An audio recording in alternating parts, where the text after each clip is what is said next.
keluar jalan. Buah buahnya mana?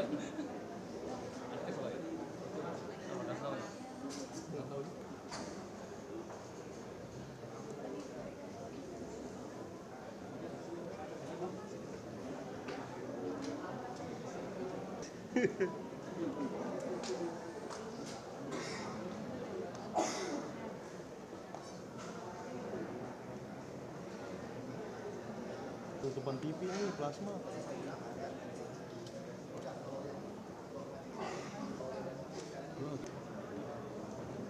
Jangan bangun dulu bang. Ini kepala lagi, potong dulu kepalanya nih.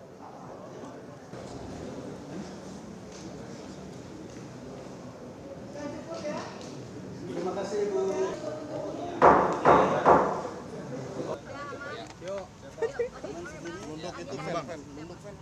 Terima kasih kepada rekan-rekan media. Hari ini agendanya tadi pembacaan gugatan. Ya, jadi sebelum itu tadi di awal kami telah menyerahkan surat asli gugatan awal yang didaftarkan di ICOT di Pengadilan Negeri Jakarta Selatan oleh penasihat hukum sebelumnya. Itu sudah clear, surat gugatan asli sudah kami serahkan. Kemudian berkembang ke penyerahan perubahan gugatan. Itu yang kami sudah sampaikan juga kepada majelis hakim, dan hakim juga sudah memeriksa kedua dokumen itu dan sudah memeriksa, sehingga progres atau acara sidang berikutnya yaitu jawaban itu ditunda selama 1 minggu, yaitu tanggal 19 ya, minggu depan. Gugatan tadi sudah yang tadi sudah dianggap dibacakan. Kemudian sidang berikutnya itu berlangsung secara e-court. Jadi kita tidak hadir secara fisik di persidangan untuk acara-acara yaitu jawaban, replik dan duplik. Nah, kita akan hadir kembali pada saat pemeriksaan pembuktian. Pembuktian itu dimulai pada tanggal 10 Juli. Ya, pada tanggal 10 Juli kita baru hadir kembali ke sini, baik kami dari pihak penggugat maupun tergugat juga. Sejauh ini itu acara yang sudah berlangsung hari ini. Ada perubahan gugatan itu maksudnya apa bang? Perubahan gugatan itu ada beberapa hal yang kami tambahkan dari gugatan sebelumnya yang sudah didaftarkan melalui court oleh penasihat hukum sebelumnya. Pada intinya adalah gugatan tersebut berbicara tentang secara umum ya, gambaran secara umum tanpa menjelaskan alasan-alasan kenapa terjadinya cekcok di dalam rumah tangga antara Ari dan Ine. Oleh karena itu kami rasa dan kami anggap perlu, maka kami menambahkan hal-hal yang berkaitan dengan cekcok itu. Jadi itu kurang lebih itu isi bagian dari perubahan gugatan yang kami serahkan kepada majelis hakim tadi. Begitu.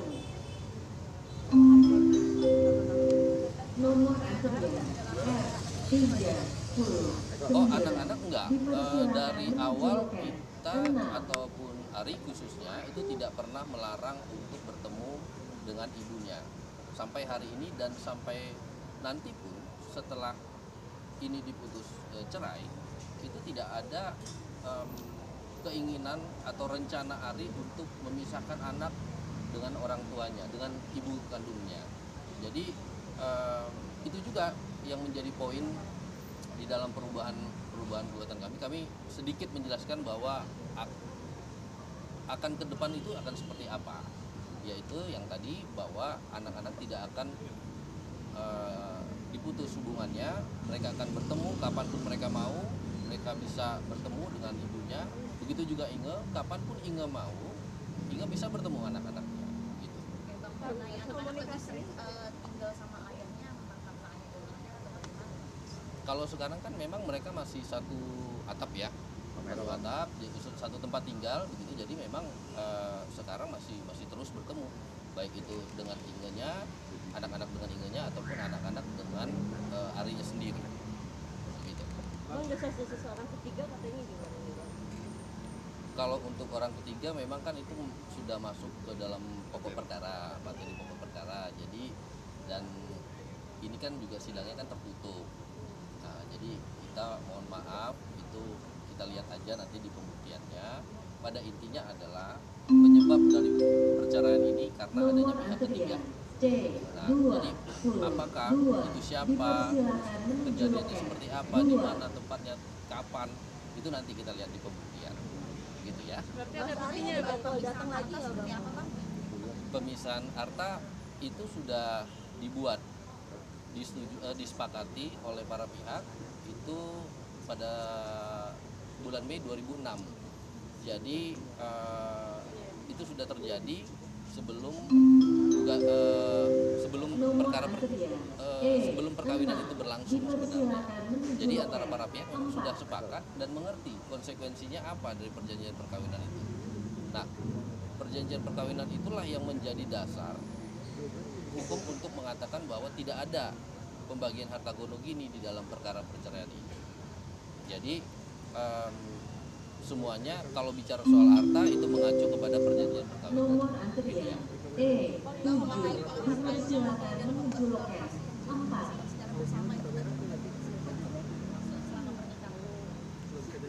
Itu perjanjian perkawinan itu bersifat dia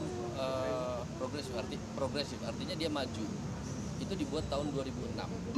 Nah, pada saat pembuatan itu berlangsung selama terjadinya perkawinan. Jadi terkait tadi pertanyaan tentang harta yang diperoleh, harta yang muncul di dalam masa perkawinan itu adalah harta yang diatur sebagaimana perjanjian itu, perjanjian perkawinan atau perjanjian pemisahan harta ini. Jadi akan dilihat nanti atas nama dari harta itu ya atas nama siapa gitu ya.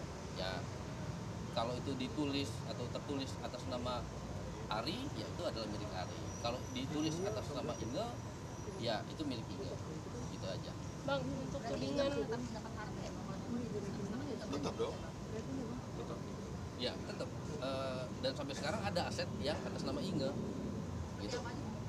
Apa Bang aset? Nanti ya itu nanti kan bagian pembuktian, nanti akan kita buktikan itu siapa dan atas nama siapa dan hartanya apa saja. Setahu saya memang ada arah pembicaraan seperti itu, tapi saya belum dapat informasinya per hari ini.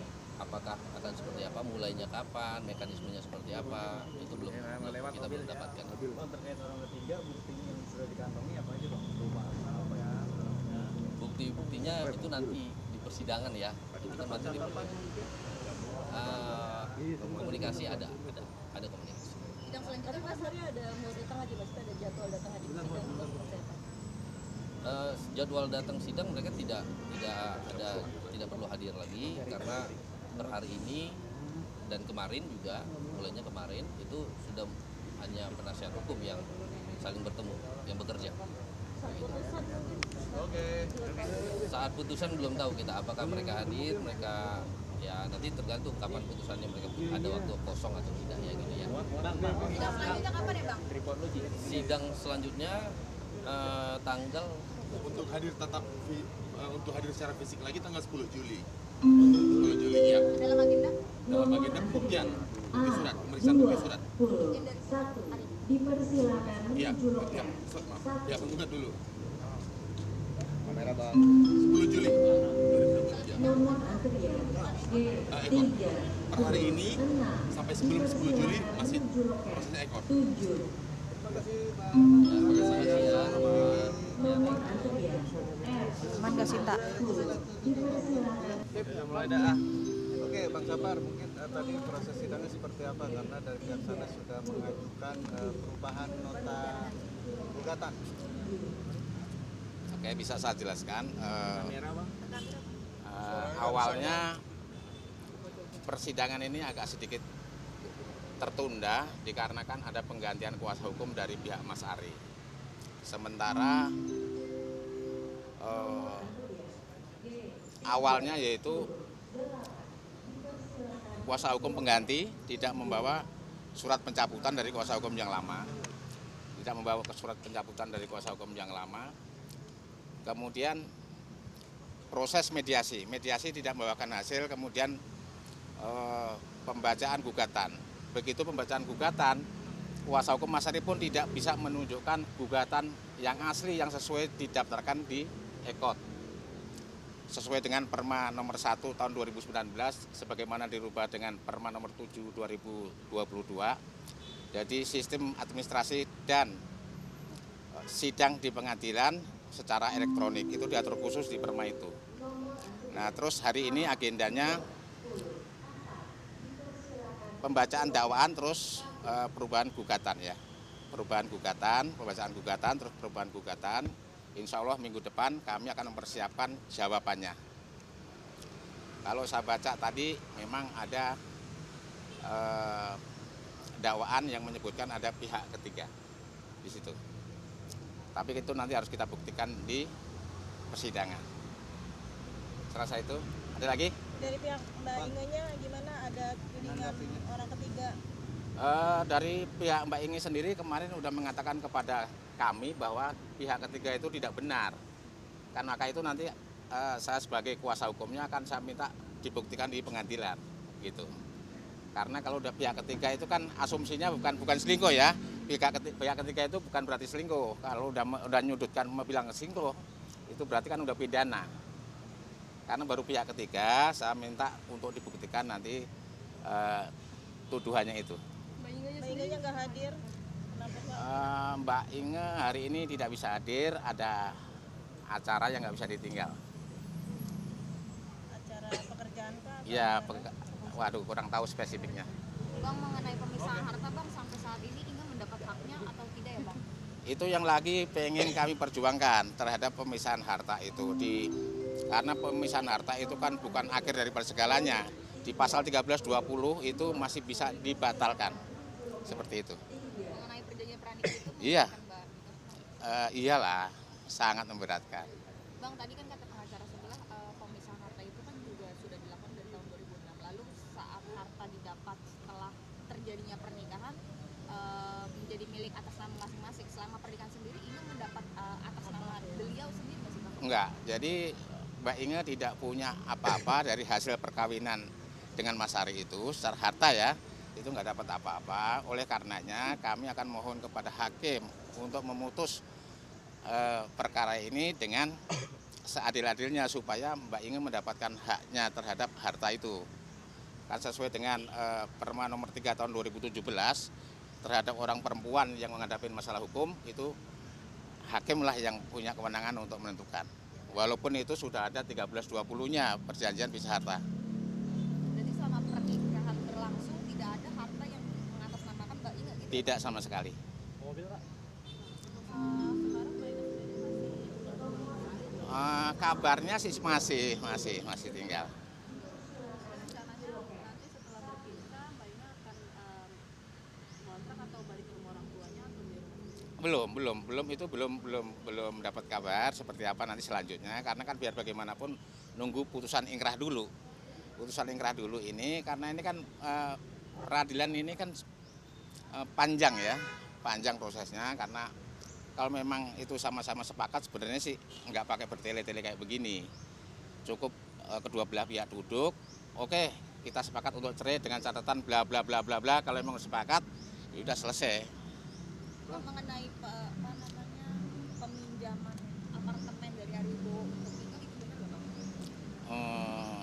Saya belum dikasih tahu, belum. Tapi kalau dari pihak kami, PH-nya sebenarnya jangan dipinjam lah, dikasih. Gitu. Kalau dipinjam itu kan sementara, kalau dikasih itu kan dimiliki, seperti itu. Mengenai anak-anak yang lebih care ke ayahnya daripada ibu. Kalau saya rasa kalau itu dua-duanya sih ya, nggak ada yang bisa memisahkan hubungan antara anak dengan bapak dan anak dengan ibu.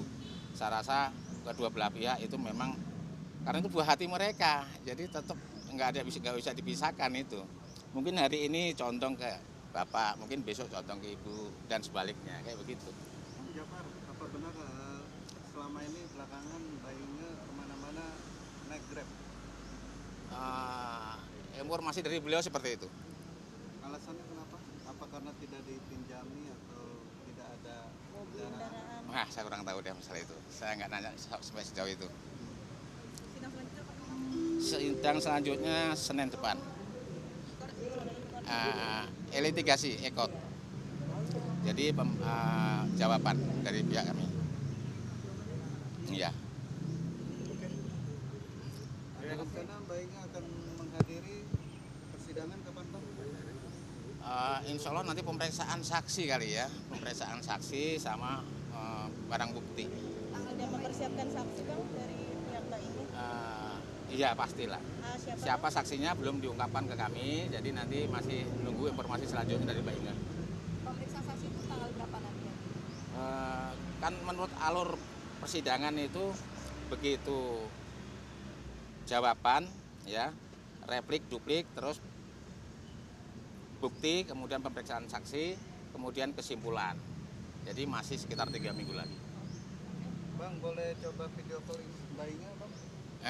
Video call? Kebetulan saya tidak punya nomor handphone beliau. Berarti sekarang komunikasinya dengan siapa? Yang punya Pak Petrus yang punya komunikasi dengan beliau. Terima kasih Bang. Oke, ya. Ya, Kilat, wawancara sendiri. Hal video yang kemarin. Oh ya, jadi saat ini masih dalam proses penyelidikan ya di Polda, unit cyber. Nah sampai saat ini kami masih menunggu perkembangan terakhirnya dari proses penyelidik, informasi dari penyidik. Yang pasti saat ini masih dalam proses penyelidikan dan kita sebagai pihak yang dimintai klarifikasi sudah kita ikuti prosesnya sebanyak 2 kali. Dan dalam proses itu sudah ada sekitar 22 pertanyaan sudah diajukan dan sudah kita jelaskan semua bagaimana awal peristiwanya. Kemudian tempat kejadiannya juga sudah kita jelaskan bahwa itu kejadiannya pada tahun 2019 atau awal 2020. Dan informasi terkait dan bukti-bukti terkait dengan itu sudah kita sampaikan menyangkut dengan tiket perjalanan, kemudian hotel tempat dia menginap selama di Malaysia, udah kita serahkan ke penyidik semuanya. Oh, TKP-nya Malaysia? Di Malaysia. Di Malaysia pada peristiwa itu ya. Dan itu kaitannya dengan bukti-bukti itu sudah kita sampaikan juga ke pihak penyidik. Bang, itu diakui oleh Rizky bahwa itu video dia. Pribadi atau bagaimana? Ya jadi gini, itu video itu kan ada komunikasi antara 2 pihak tuh. Jadi bukan 2 orang ya, artinya 2 pihak. Di sebelah sisi sana ada perempuan yang berbicara, kemudian di sisi sini ada Rizky sendiri. Bukan Rizky berdua, Rizky sendiri. Jadi ketika dia berbicara itulah yang dalam dialog mereka itu sempat ada pembicaraan yang sangat sensitif antara mereka. Dan itulah yang kemudian direkam oleh pihak sebelahnya, perempuannya ya, yang kemudian dia mengaku sebagai orang Rusia. Dan itu pun wajahnya tidak ditampilkan, hanya sebatas itu aja yang disampaikan. Dan kemudian video itu pun ada potongan-potongan gambar tidak utuh ya, wajahnya Rizky, kemudian ada juga potongan gambar di kamar mandi yang Rizky menolak bahwa itu bukan dia. Jadi itu potongan-potongan gambar yang ditempel-tempel lah. Secara pembuktiannya itu mungkin butuh waktu lagi ya untuk penyidik membuktikan apa betul atau tidak. Yang pasti seperti itu kejadiannya.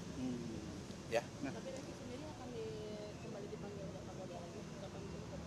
Iya, kalau memang masih dibutuhkan keterangan pasti dipanggil lagi. Tapi sampai saat ini belum ada panggilan lagi ya. Baru 2 kali kami dihadapkan untuk diperiksa. Bang, ada dugaan atau diduga nggak sih Bang orang yang ingin menjatuhkan seorang Rizky Aditya dengan beredarnya video yang menyerupai Ya. Rizky Aditya? Jadi motifnya ini kita juga belum tahu karena sehingga saat ini juga Rizky ini belum mendapatkan ancaman kah atau pemerasan kah selama proses itu, karena dia kan 5 tahun kemudian nih dari 2020 kemudian baru dapat informasi bahwa ada kejadian seperti itu, ada gambar dia yang dimasukkan di Twitter ya, yang kemudian baru dia tahu. Jadi sama sekali belum ada ancaman atau permintaan dana dan sebagainya, nggak ada. Sejauh ini belum tahu kita, makanya kita minta penyidik mudah-mudahan penyidik bisa mengetahui siapa yang menyebarkan ini kan gitu. Karena dia rekaman sendiri tidak tahu direkam, kemudian baru diketahui jadi rekaman itu tidak ada sama dia, kemudian apalagi dia akan diduga menyebarkan ya. Karena rekaman sendiri tidak tahu dia direkam pada saat dia komunikasi. Seperti itu. Harapan Rizky apa bang? Ini, bang? Karena kan Ya dia berharap cepat selesai lah ini, karena ini kan pasti sesuatu yang cukup mengganggu ya. Kaitannya dengan pekerjaan dia, waktu dia dengan keluarga, ya pasti cukup mengganggu lah secara psikolog. Bang, tapi Ricky sempat curhat nggak sih, ngaruh nggak sih ke pekerjaan bang, keluarga. Iya awalnya sih memang butuh waktu lah untuk menjelaskan ke keluarga, karena pada saat kejadian kan masih bujang dia, belum berkeluarga pada saat itu. Ya pastilah agak mengganggu lah, tapi kemudian alhamdulillah sudah bisa diberikan pengertian, pemahaman kepada keluarga bahwa ini sesuatu yang bukan dia menginginkan, dalam artian bukan dia merekam, kemudian dia menyebarkan, bukan dia. Nah itu sudah diketahui oleh pihak keluarga. Ya, oke. Audio Jungle.